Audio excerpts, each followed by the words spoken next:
Di Indonesia, ada fenomena yang makin sering terjadi tapi jarang dibahas terbuka. Pernikahan antara orang Tionghoa dan pribumi. Ini bukan soal siapa yang lebih baik. Ini murni soal apa yang sebenarnya terjadi di balik layar. Dari sisi ekspektasi keluarga, tabrakan budaya, dan pastinya soal duit yang jarang kelihatan dari luar. Selamat datang di Cek Saldo. Kita bakal bedah dinamika finansial dan sosial dari pernikahan beda etnis. Kenapa ini penting? Karena banyak banget pelajaran soal manajemen ekspektasi dan komunikasi finansial yang bisa ditarik dari fenomena ini. Poin pertama, kita bahas konteks sejarahnya dulu, biar poin selanjutnya nyambung. Segregasi sosial antara komunitas Tionghoa dan pribumi di Indonesia punya akar historis panjang. Dulu ada batasan kultural yang bikin dua komunitas ini jarang bersatu dalam ikatan pernikahan. Tapi buat generasi yang tumbuh di era digital, yang kuliah di kampus yang sama dan kerja di kantor yang sama, batas-batas itu mulai memudar. Sesuatu yang dulunya langka, sekarang makin biasa. Lu mungkin punya teman sekantor, rekan bisnis, atau keluarga yang udah menjalani ini. Ini bukan teori, ini tren nyata di depan mata kita sekarang.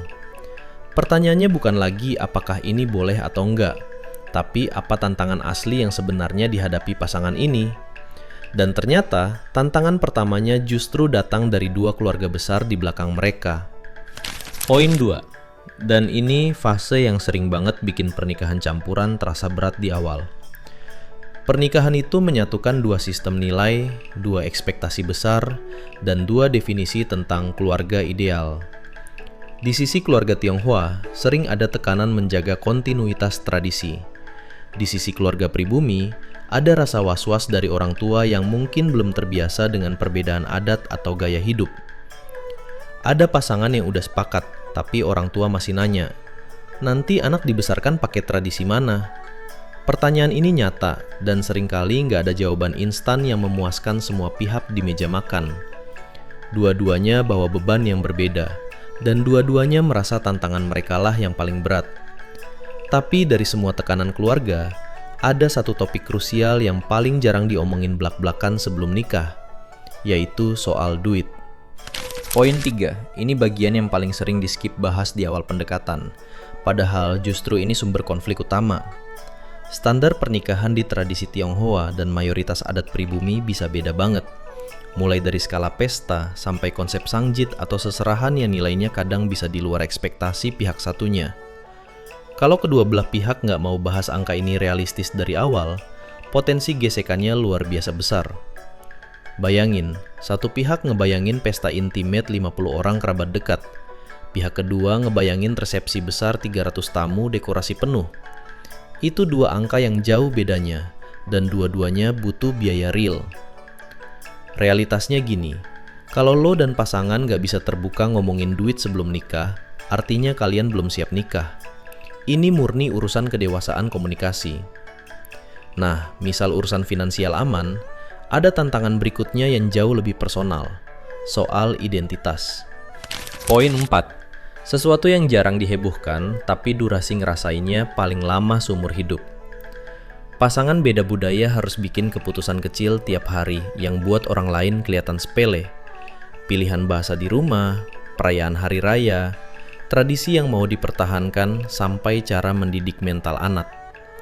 Gak ada buku panduan pasti, tapi lewat rentetan keputusan itulah mereka ngebentuk identitas keluarga baru yang unik. Banyak pasangan akhirnya bikin tradisi jalan tengah. Pas Imlek ngumpul makan bareng, pas Lebaran silaturahmi bareng, dua keluarga duduk di satu meja. Ini integrasi yang butuh waktu bertahun-tahun.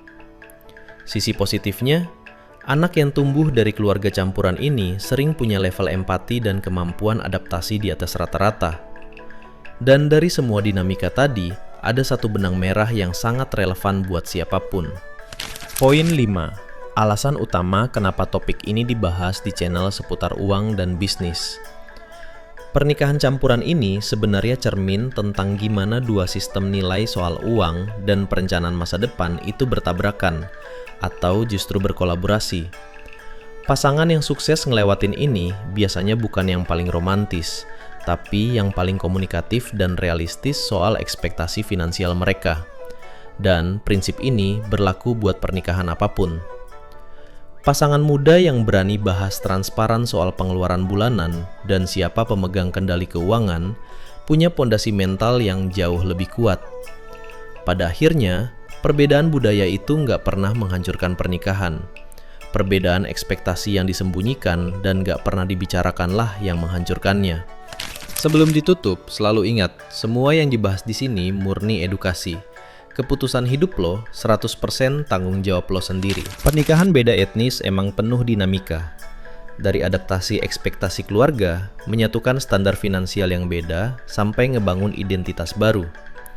Kesimpulannya, ini adalah soal dua manusia dewasa yang mau belajar jujur tentang duit, ekspektasi, dan masa depan jauh sebelum akad. Kalau lo punya pengalaman pribadi soal fenomena ini, tulis di kolom komentar.